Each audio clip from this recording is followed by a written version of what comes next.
നമസ്കാരം. സകലമാന വാർത്തകളുമായി സകലമാന കേരളത്തിലേക്ക് എല്ലാ പ്രേക്ഷകർക്കും സ്വാഗതം. ആദ്യം നോക്കാം തലക്കെട്ടുകൾ.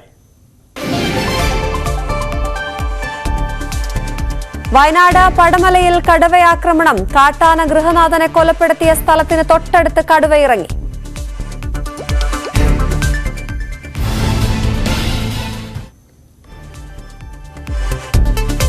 കടുവയുടെ മുന്നിൽ അകപ്പെട്ട വീട്ടമ്മ രക്ഷപ്പെട്ടത് തലനാരിഴയ്ക്ക്. അവര് കേട്ടോ ഇല്ലോന്ന് എനിക്ക് അറിയില്ല. അന്നേരത്തേക്ക് അത് ഇങ്ങനെ ചാടി വരുന്ന പോലെ എനിക്ക് തോന്നി. കടുവ തൊട്ട് പുറകെ ഈ ചേച്ചിയുടെ പുറകെ പിടിച്ചില്ല എന്നുള്ളതാണ്. കൈ ഇങ്ങനെ വീശുന്നുണ്ട് കടുവ. വനം വകുപ്പിനെതിരെ പ്രതിഷേധവുമായി നാട്ടുകാർ.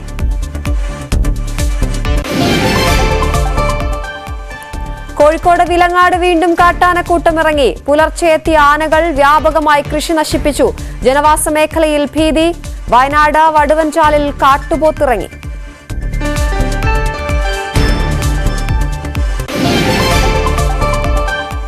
കോഴിക്കോട് വളയത്ത് വീടിന്റെ സൺഷെയ്ഡ് തകർന്നു വീണ 2 മരണം. മരിച്ചത് നിർമ്മാണ തൊഴിലാളികൾ. 3 പേർക്ക് പരിക്ക്. അപകടം നിർമ്മാണത്തിലിരുന്ന കെട്ടിടത്തിൽ.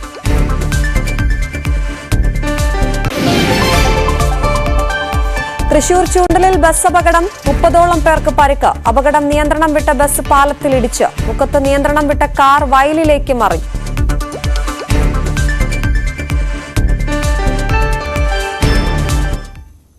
നമ്മൾ ആദ്യം വയനാട്ടിലേക്കാണ് പോകുന്നത്. വയനാട്ടിൽ വന്യമൃഗശല്യം കൊണ്ട് പൊറുതിമുട്ടിയിരിക്കുകയാണ് നാട്ടുകാർ. ഇന്ന് ഭീതിപ്പെടുത്തുന്ന വിറങ്ങലിച്ചിരിക്കുകയാണ് വയനാട് അക്ഷരാർത്ഥത്തിൽ എന്ന് തന്നെ പറയണം.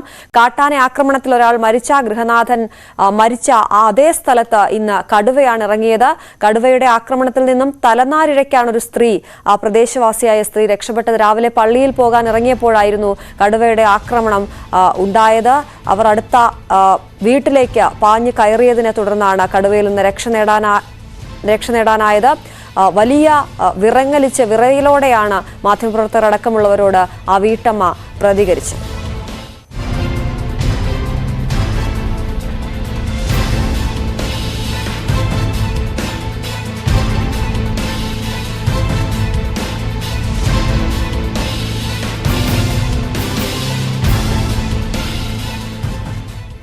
എന്റെ വീട് ഇവിടെ തൊട്ടടുത്താ. റോഡിലോട്ട് കയറി ഇവിടെ എത്തിക്കഴിഞ്ഞ് കഴിഞ്ഞപ്പം ഞാൻ അങ്ങേ വശത്തുനിന്ന് എന്തോ ഒരു ഒച്ച കേട്ടു, ഞെരിയുന്ന ഒരു ഒച്ച. ആദ്യം ഞാൻ ഓർത്തു ആനയായിരിക്കും. ആനയാണോ മാനാണോ എന്ന് എനിക്കറിയില്ല. അത് കഴിഞ്ഞപ്പോൾ വലിയൊരു അലർന്ന ഒരു കരച്ചിൽ കേട്ടു. കരച്ചിൽ കേട്ടപ്പോൾ ഞാൻ ഇങ്ങനെ സൈഡിലോട്ട് മാറി കഴിഞ്ഞപ്പോൾ ഒന്നോടെ കരയണ കേട്ടപ്പോൾ എനിക്ക് തോന്നി ആനയാ. ഭയങ്കര എല്ലാം ഇളക്കി മറിച്ച് വരുന്ന പോലത്തെ ഒരു ഒച്ചയാണ് കേട്ടത്. വേഗം ഞാൻ മേലേക്ക് കയറി കഴിഞ്ഞ് ആ മേലെ വീട്ടിലെ ചേട്ടനെ വിളിച്ചോണ്ടാ കയറുന്നത്. അവര് കേട്ടോ ഇല്ലോന്ന് എനിക്ക് അറിയില്ല. അന്നേരത്തേക്ക് അത് ഇങ്ങനെ ചാടി വരുന്ന പോലെ എനിക്ക് തോന്നി. ഞാൻ വേഗം സൈഡിലോട്ട് മാറി ആ വീട്ടിലെ ചേട്ടനോട് വിളിച്ചു എന്നെ ഒന്ന് ഞാൻ അവിടെ ചെന്നപ്പോഴത്തേക്ക് വീണുപോയി. പിന്നെ അവരാണ് എന്നെ പിടിച്ച് അങ്ങോട്ട് മേലോട്ട് കയറ്റിയത്. ഞാനങ്ങും അറിയുമല്ല ഇതെന്താ ഇങ്ങനെ പാസ് ചെയ്തൊരൊറ്റ പോക്ക. വന്യജീവി ശല്യം തടയാൻ അടിയന്തര ഇടപെടൽ ആവശ്യപ്പെട്ട് പടമയിൽ നാട്ടുകാർ പ്രതിഷേധം തുടരുകയാണ്. അതേസമയം വേലൂർ മഗ്നയെ പിടികൂടാനുള്ള ദൗത്യം 4ാം ദിവസവും തുടരുകയാണ്. ഇതുവരെയും ആനയെ പിടിക്കാൻ കഴിഞ്ഞിട്ടില്ല.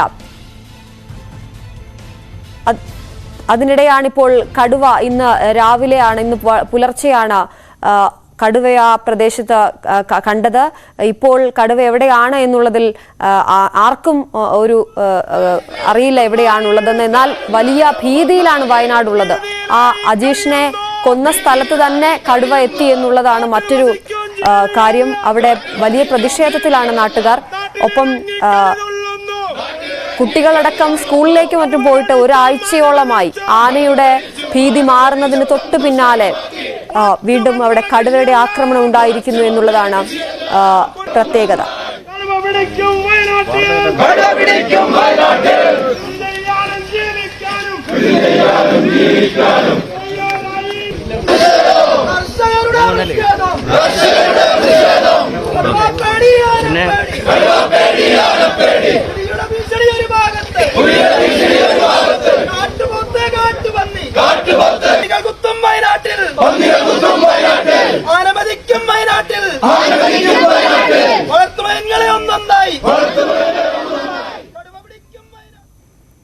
ഈ പ്രതിഷേധമൊന്നും അധികൃതർ കാണുന്നില്ല എന്ന് വേണം ഇതുവരെയുള്ള അവരുടെ ഇടപെടലിൽ നിന്ന് നമുക്ക് മനസ്സിലാക്കാൻ കഴിയുന്നത്. ഇതിനൊരു ശാശ്വത പരിഹാരം ഇവിടെ ഉണ്ടാകുന്നില്ല എന്നുള്ളിടത്താണ്. നമ്മളത് വലിയ രീതിയിൽ ചർച്ച ചെയ്യുകയും ചെയ്തു കഴിഞ്ഞ ബുള്ളറ്റിനുകളിലെല്ലാം.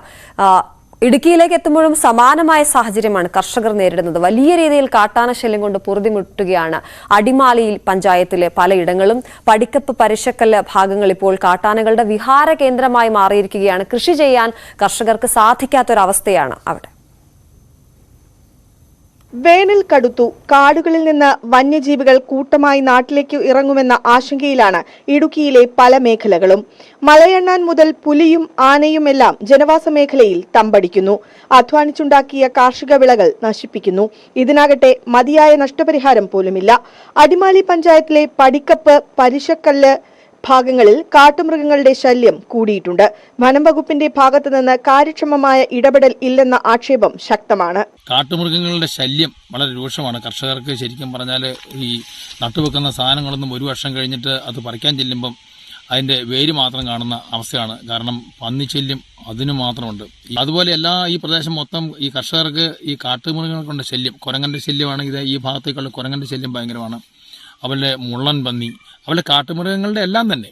കാട്ടുപന്നിയും മുള്ളൻ പന്നിയും സ്ഥിരമായി കാർഷിക വിളകൾ നശിപ്പിക്കുമ്പോൾ ഇടയ്ക്കിടെ എത്തുന്ന വാനരക്കൂട്ടങ്ങളും ചില്ലറ നാശമല്ല വരുത്തുന്നത്. ചക്കയുടെ കാലമെത്തിയാൽ കാട്ടാന ശല്യവും രൂക്ഷമാകും. സ്ത്രീകളുടെ നേതൃത്വത്തിലുള്ള കർഷക ഗ്രൂപ്പുകൾ സ്ഥിരമായി ഇവിടെ കപ്പ കൃഷി ചെയ്തു വരുന്നുണ്ട്. മുള്ളൻ പന്നി ഉൾപ്പെടെയുള്ള മൃഗങ്ങളിൽ നിന്നും രക്ഷ നേടാൻ കൃഷിസ്ഥലത്തിന് ചുറ്റും വേലി കെട്ടിയാണ് കർഷകർ ഒരു വിധത്തിൽ കാർഷിക വിളകൾ സംരക്ഷിക്കുന്നത്. എന്നാൽ കാട്ടാനയുടെ ആക്രമണത്തിന് ഇതൊന്നും പരിഹാരമല്ല. ഫെൻസിംഗും ട്രഞ്ചും ഉൾപ്പെടെയുള്ള സുരക്ഷാ ക്രമീകരണങ്ങൾ ഒരുക്കാൻ വനം വകുപ്പും സർക്കാരും തയ്യാറാവണമെന്നാണ് നാട്ടുകാരുടെ ആവശ്യം. ന്യൂസ് 18 ഇടുക്കി. വീണ്ടും വയനാട്ടിലെ മറ്റൊരു പേടിപ്പെടുത്തുന്ന കാഴ്ചയിലേക്കാണ് നമ്മൾ പോകുന്നത്. സകലമാന കേരളം, അവിടെ കാട്ടുപോത്തിറങ്ങിയിരിക്കുകയാണ് ജനവാസ മേഖലയിൽ. ഇന്നലെ വൈകിട്ടാണ് വടുവഞ്ചാലിൽ ജനവാസ മേഖലയിൽ കാട്ടുപോത്തിറങ്ങിയത്. നീലിമലയിലാണ് 7 മണിയോടെ ഈ കാട്ടുപോത്ത് എത്തിയത്. കളത്തിങ്കൽ പ്രദീപിന്റെ വീടിന് മുന്നിലൂടെ ഓടുന്ന കാട്ടുപോത്തിന്റെ CCTV ദൃശ്യങ്ങൾ പുറത്തു വന്നു.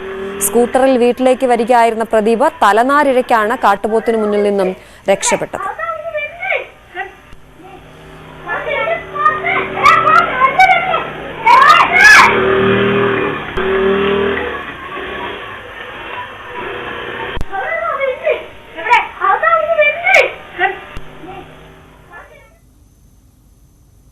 വന്യമൃഗ ആക്രമണങ്ങളും വന്യമൃഗ ശല്യവും അത് തുടർച്ചയായി വാർത്തകളിൽ ഇടം നേടുമ്പോൾ നിലമ്പൂരും സ്ഥിതി വ്യത്യാസമല്ല എന്നുള്ളതാണ്. നിലമ്പൂർ മേഖലയിൽ കൃഷിക്ക് ഭീഷണിയായിട്ട് കാട്ടാനകളും കാട്ടുപന്നികളുമാണ് എത്തുന്നത്. നമ്പൂരിപ്പൊട്ടി മുതൽ മൂലമേഖലയിലാണ് വന്യജീവികൾ പകൽ സമയങ്ങളിൽ പോലും അവിടെ സ്വതന്ത്രമായി വിഹരിക്കുന്നത്.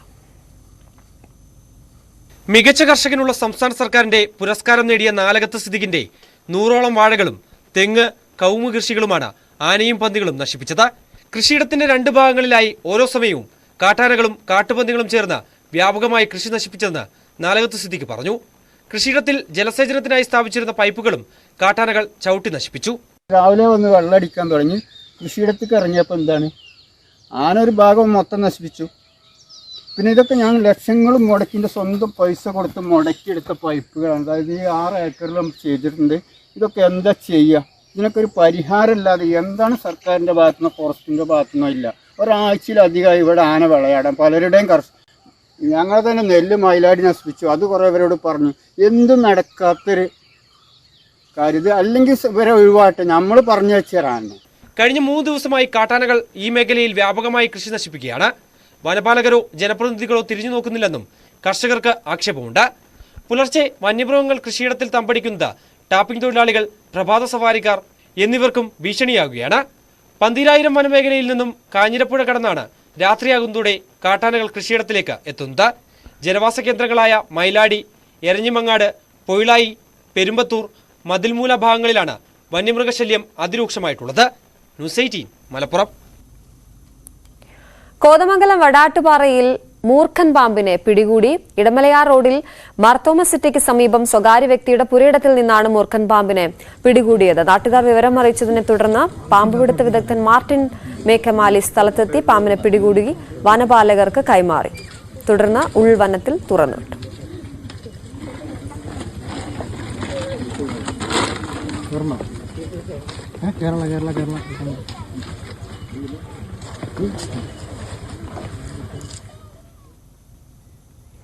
ഉത്സവത്തിന് ആനകൾ കരിയും കരിമരുന്നുമൊക്കെ വേണമോ എന്നുള്ള ചർച്ച വീണ്ടും സജീവമായിരിക്കുകയാണ്. ആ സാഹചര്യത്തിൽ വീണ്ടും ഒരു ആനയിടച്ചിലിന്റെ വാർത്തയിലേക്കാണ് നമ്മൾ പോകുന്നത്. ഷൊർണൂർ കണയത്ത് എഴുന്നള്ളിപ്പിനിടെ ആന ഇടഞ്ഞോടി. കണയം കുറുമ്പ ഭഗവതി ക്ഷേത്രത്തിലെ പൂര എഴുന്നള്ളിപ്പിനിടെയാണ് ആന ഇടഞ്ഞോടിയത്. ദേശീയ എഴുന്നള്ളിപ്പ് പൂരപ്പറമ്പിലേക്ക് എത്തുന്നതിന് മുൻപാണ് ആന പരിഭ്രാന്തി പരത്തിയത്. ആന ഇടഞ്ഞു വരുന്നത് കണ്ട് ഓടി മാറാൻ ശ്രമിച്ച് നിലത്ത് വീണ വീട്ടമ്മ തലനാരിഴയ്ക്കാണ് രക്ഷപ്പെട്ടത്.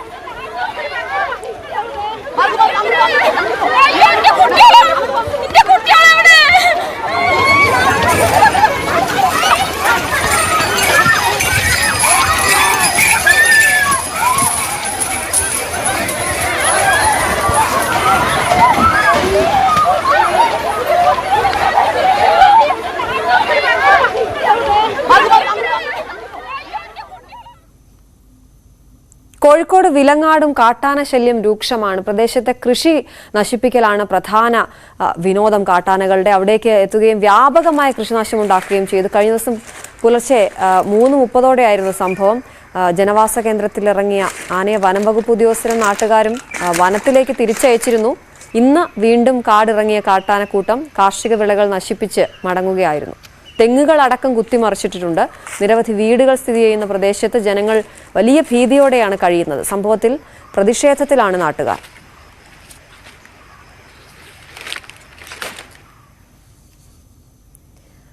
ഇനി ഒരു അപകട വാർത്തയിലേക്കാണ് നമ്മൾ പോകുന്നത്. കോഴിക്കോട് വളയത്ത് വീടിന്റെ നിർമ്മാണത്തിലിരുന്ന വീടിന്റെ സൺഷെയ്ഡ് തകർന്നു വീണ് 2 പേർ മരിച്ചു എന്നുള്ള വാർത്തയിലേക്കാണ്. തൊഴിലാളികളാണ് മരിച്ചത്. വളയം കോമാട്ടുപൊയിലാണ് അപകടമുണ്ടായത്. 3 പേർക്ക് പരിക്കേറ്റിട്ടുണ്ട്. വീടിന്റെ നിർമ്മാണ പ്രവർത്തനങ്ങൾക്കിടെയാണ് ഈ അപകടമുണ്ടായത്. തൊഴിലാളികളായിരുന്ന വിഷ്ണു, നവജിത്ത് എന്നിവരാണ് മരിച്ചത്. പരിക്കേറ്റ 3 പേർ വിവിധ ആശുപത്രികളിൽ ചികിത്സയിലാണ്. രാവിലെ 10 മണിയോടെയായിരുന്നു അപകടം.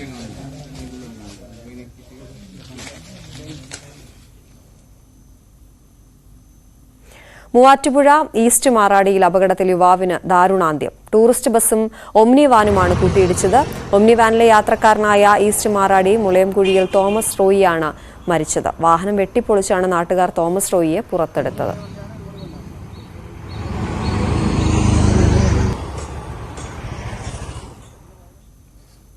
തൃശൂർ ചൂണ്ടലിലുണ്ടായ ബസ് അപകടത്തിൽ 30ഓളം പേർക്ക് പരിക്കേറ്റു. കുന്നംകുളം ഭാഗത്തു നിന്നും തൃശൂരിലേക്ക് വരികയായിരുന്ന ബസ് നിയന്ത്രണം വിട്ട് പാലത്തിന്റെ തൂണിലിടിച്ചായിരുന്നു അപകടം നടന്നത്.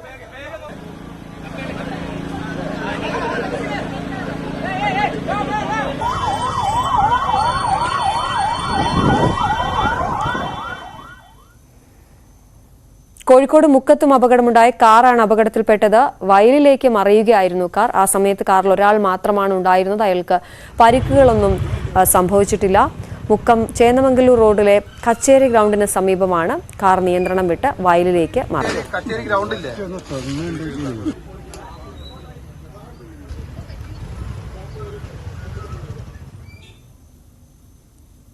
തൃപ്പൂണിത്തുറ ഇപ്പോഴും ആ ഞെട്ടലിൽ നിന്ന് മാറിയിട്ടില്ല. സ്ഫോടനത്തിന്റെ ഞെട്ടലിൽ നിന്ന് മാറിയിട്ടില്ല.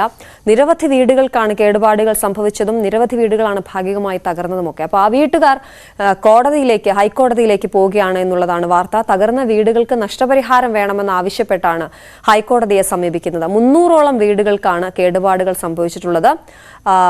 മജിസ്റ്റീരിയൽ അന്വേഷണം സംബന്ധിച്ച നടപടിക്രമങ്ങൾക്കും തുടക്കമായിരിക്കുകയാണ്. ഇന്ന് സബ് കളക്ടർ സ്ഥലം സന്ദർശിക്കുന്നുണ്ട്.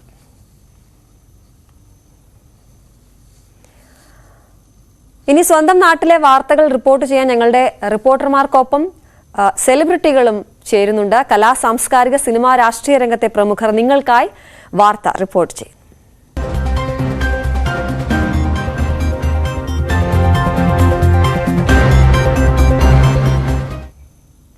ഇന്ന് ന്യൂസ് 18 കേരളത്തിന് വേണ്ടി റിപ്പോർട്ടറായി എത്തുന്നത് നടൻ വിനോദ് കോവൂരാണ്. വിനോദ് കോവൂരിനെ എല്ലാവർക്കും ഇഷ്ടമുള്ള ഒരു നടനാണ്. വിനോദ് കോവൂരിന്റെ വീട്ടിലെ മണിമുല്ല, അദ്ദേഹത്തിന്റെ ജ്യേഷ്ഠന്റെ വീട്ടിലാണ് ആ മണിമുല്ലയുള്ളത്. അപ്പോൾ ആ മണിമുല്ലയുടെ പൂക്കുന്ന കാലവും അതിന്റെ വിശേഷങ്ങളും ഒക്കെ പങ്കുവയ്ക്കാനായി വിനോദ് കോവൂർ ന്യൂസ് 18 റിപ്പോർട്ടറാകുന്നു.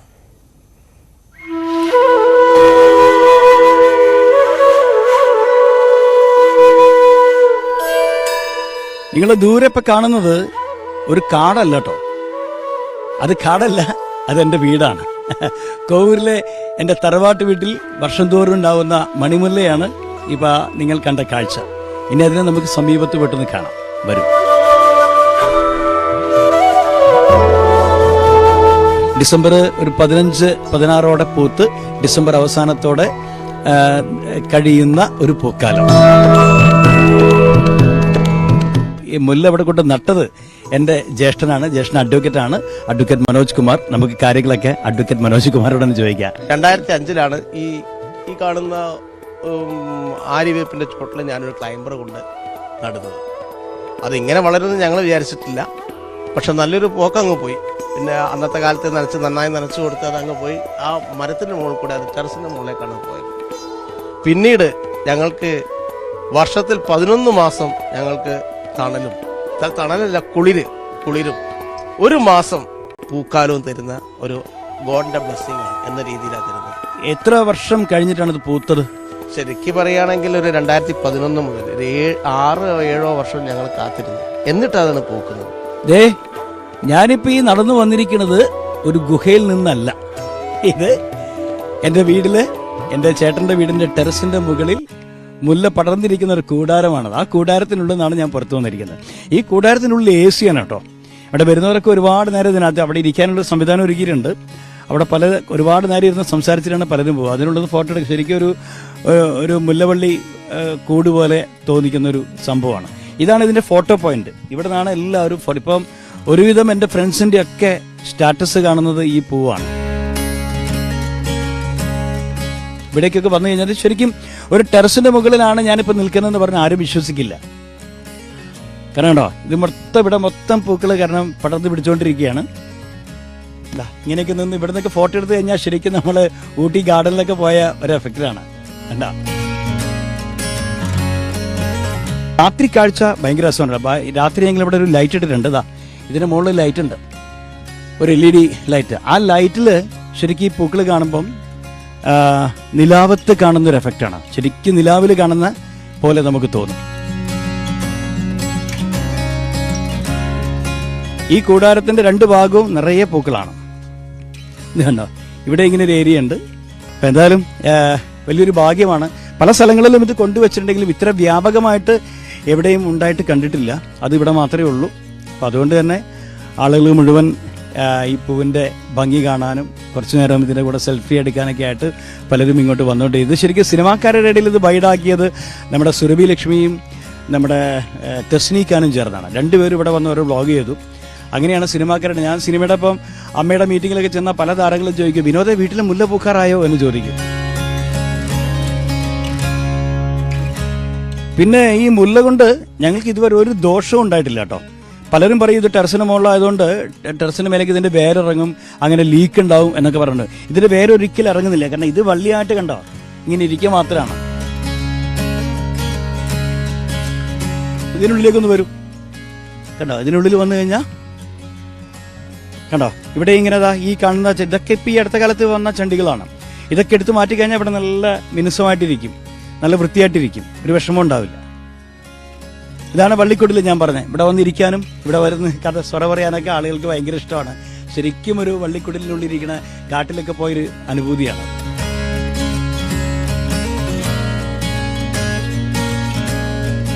അപ്പൊ ഞങ്ങളുടെ മണിമുല്ലയെ കാണാൻ ഞാൻ പറഞ്ഞില്ലേ, നാടിന്റെ നാനാഭാഗത്തുനിന്നും ആളുകൾ ഇവിടെ എത്തിച്ചേരുന്നുണ്ട്. ഇപ്പതാ നേരത്തെ കണ്ട ആളുകളല്ല, ഇപ്പൊ ഒരു സിനിമയ്ക്കുള്ള ആളുണ്ട് കേട്ടോ അവിടെ.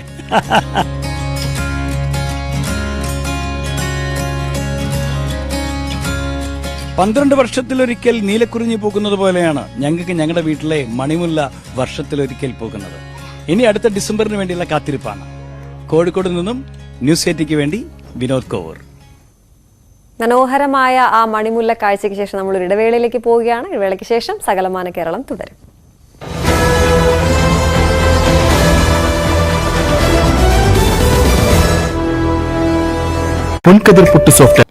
ഇനി മറ്റൊരു പ്രധാന കാര്യം, ഈ ബാബ് ക്ഷേത്രത്തിൻ്റെ ഉദ്ഘാടനം ആണ്.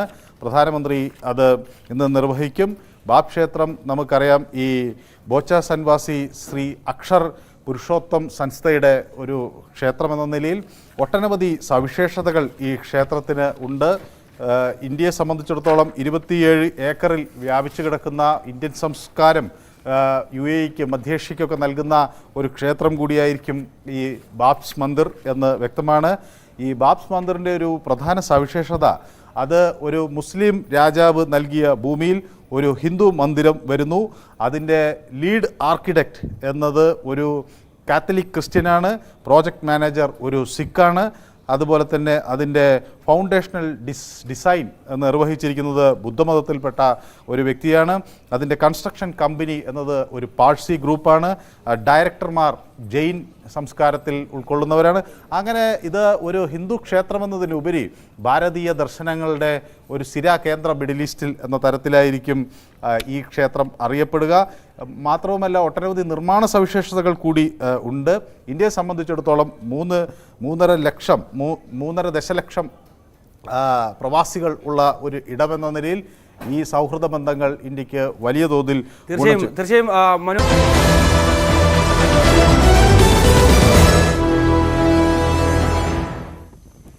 സകലമാന കേരളത്തിലേക്ക് വീണ്ടും. ഇടുക്കി കട്ടപ്പനയിൽ സ്വർണ്ണ വ്യാപാര സ്ഥാപനത്തിൽ മോഷണ ശ്രമം. ബസ് സ്റ്റാൻഡിനോട് ചേർന്ന് പ്രവർത്തിക്കുന്ന ST ജ്വല്ലറിയുടെ ഭിത്തി തുരന്ന് കവർച്ച നടത്താനാണ് ശ്രമം നടന്നത്.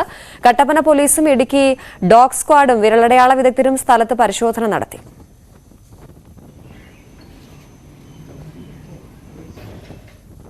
ഷൊർണൂരിൽ 5 കിലോ കഞ്ചാവ് ഉപേക്ഷിച്ച നിലയിൽ കണ്ടെത്തി. റെയിൽവേ സ്റ്റേഷനിലാണ് ഈ കഞ്ചാവ് അടങ്ങിയ ബാഗ് കണ്ടെത്തിയത്.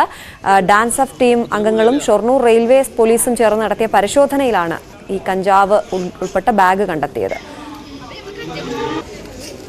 പരിശോധന നടത്തുന്നുണ്ടെന്ന സംശയം കാരണം കഞ്ചാവ് ഉപേക്ഷിച്ച് പ്രതി കടന്നു കളഞ്ഞതാകാമെന്നാണ് പോലീസ് പറയുന്നത്.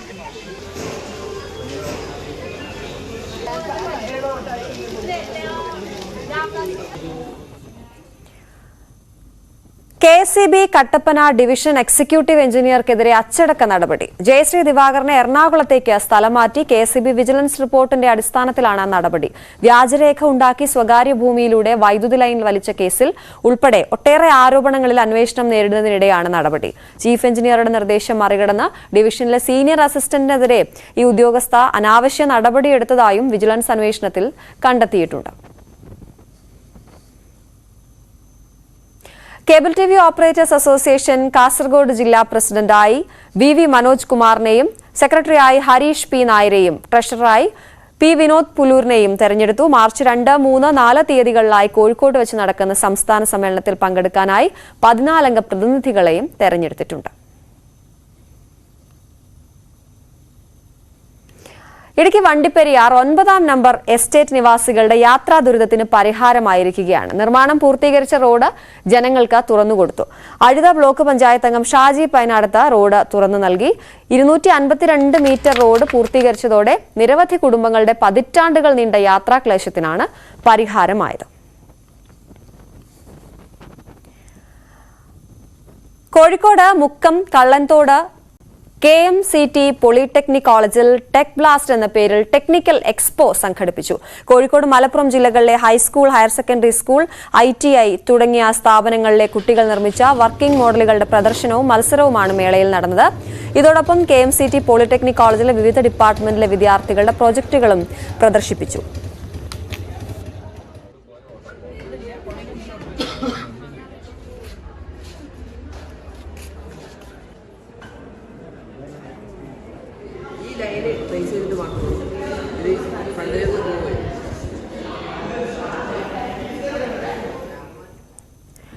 ഇനി ആലപ്പുഴയിലെ മറ്റൊരു റോഡിന്റെ ഉദ്ഘാടനത്തിലേക്കാണ്. ആലപ്പുഴ കായംകുളം കൃഷ്ണപുരം ഗ്രാമപഞ്ചായത്തിൽ കോൺക്രീറ്റ് ചെയ്ത ശിവശക്തി ആരോമൽ മുക്ക് റോഡിന്റെ ഉദ്ഘാടനം വാർഡ് മെമ്പർ രാധാകൃഷ്ണൻ നിർവഹിച്ചു. 5 ലക്ഷം രൂപ മുടക്കി മഹാത്മാഗാന്ധി ദേശീയ തൊഴിലുറപ്പ് പദ്ധതിയിൽപ്പെടുത്തിയാണ് നിർമ്മാണം. തൊഴിലുറപ്പ് തൊഴിലാളികൾ, പഞ്ചായത്ത് ജീവനക്കാർ തുടങ്ങിയവർ ചടങ്ങിൽ പങ്കെടുത്തു.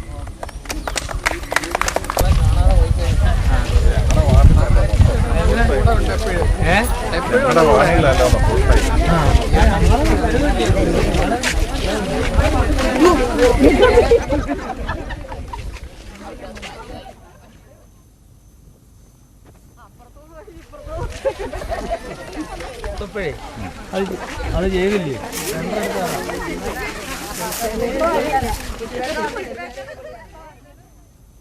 സകലമാന കേരളത്തിന്റെ സമയം ഇവിടെ പൂർണ്ണമാവുകയാണ്. വീണ്ടും കാണാം. നമസ്കാരം.